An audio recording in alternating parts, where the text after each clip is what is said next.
Alright everyone out there in mandolin land, Mike Hedding here, coming to you today with a little mini mandolin lesson.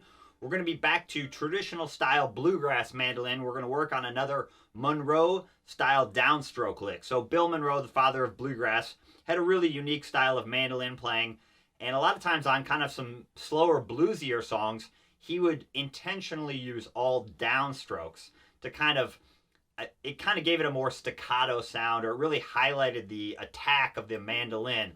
And this is something you can use to your advantage when you want to create like a really aggressive bluesy lick. And I really like these type of licks. And so I'll break down a couple, show you kind of the positions we're going to use, and then show you how to move it around to different keys, because it's kind of an open string lick, and then we can move it around to G, D, A, and I'll show you how to do that. All right, let's start breaking the lick down. Here we go. So first, let me just play you the basic lick to get the outline, and then we'll go over some variations on it. All right, here we go. So this first one's going to be in the key of G, and I'll show you how to move it around. But basically, we're going to be working out of this. You're basically kind of thinking in this G chop chord. So your regular G position, I've got my third finger on the 5th fret of the D string, and remember, we're going to use all downstrokes.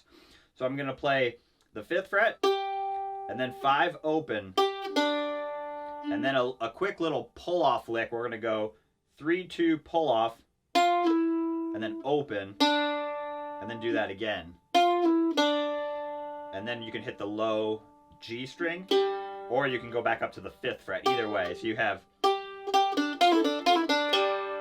So, or you can do, so it's just a different octave you're ending on, same note, either a low G or a high G.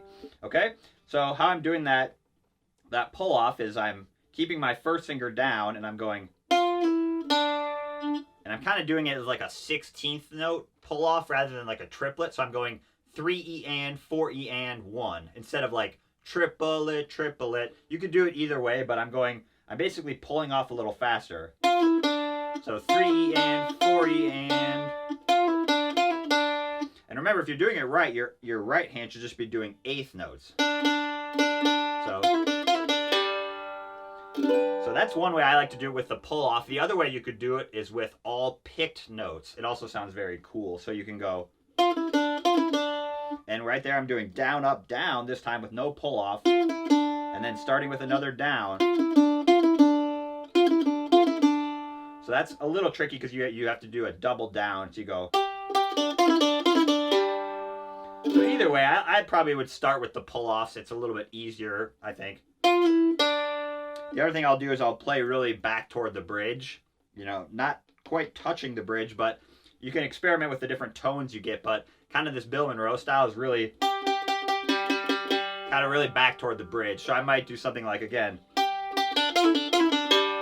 you know, you're kind of intentionally being very aggressive, kind of in your face, I think, with this style of mandolin playing, which I think is really cool. So again, you move your right hand close to the bridge there. Let's look at another way to kind of play that same idea. So basically the essence of the lick is going to be that little 3-2 pull off, and then either hitting the low G or the 5th fret. So another way is you can kind of go back up. That's almost like a G run on a guitar or something like that.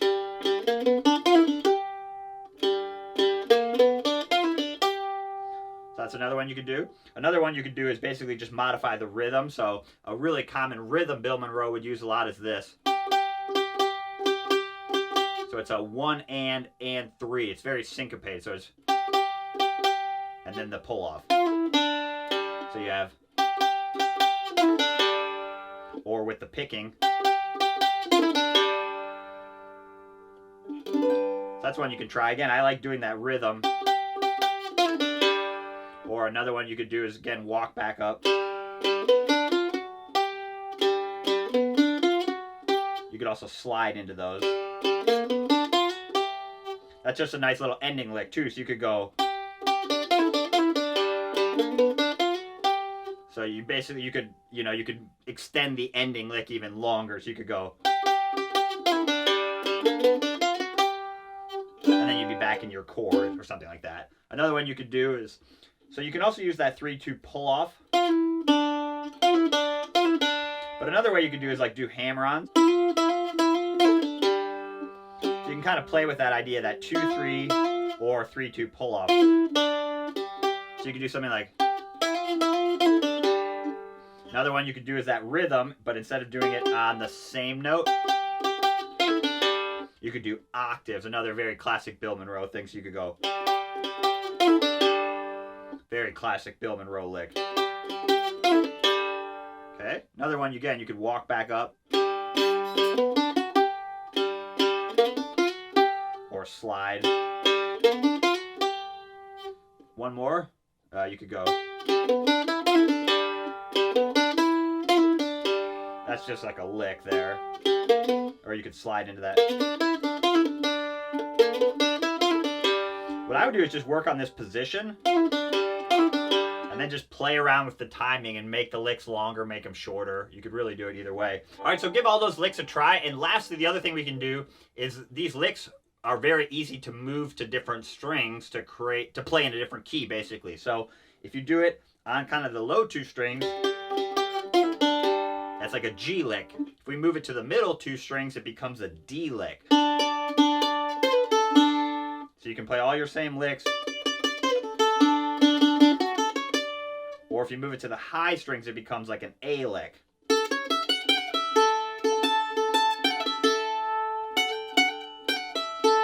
So basically the way you figure out what notes or what key that you're playing in is the lower of the 2 strings, the open one will be the root. So if you're playing on the high 2 strings, your open A string becomes your key you're in.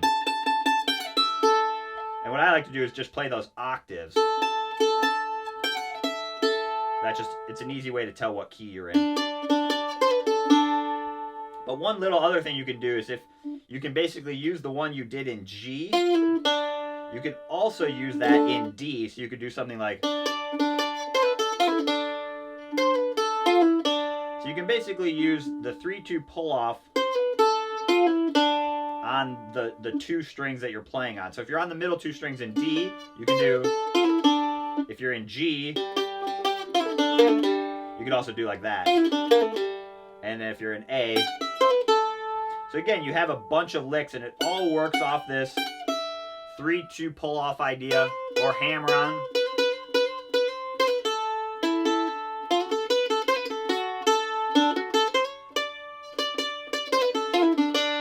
So something like that. So just really work on that 3-2 pull off. You can do, again, you can do it with all picking.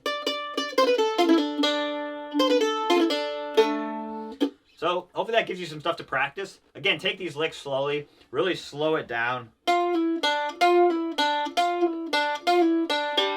And a lot of these are about kind of your authority, your confidence, and just kind of owning the lick, even if you don't play it perfectly.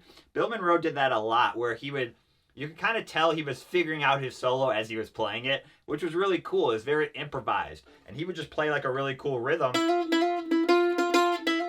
You know, sometimes just playing or hammering onto one note, and he would just make a really interesting rhythm. So again, with all these licks, think rhythmically. Something like that. Give it a really strong rhythm that's really going to help the lick pop out. All right, hopefully that gives you a new lick to try. Give that some practice, and good luck.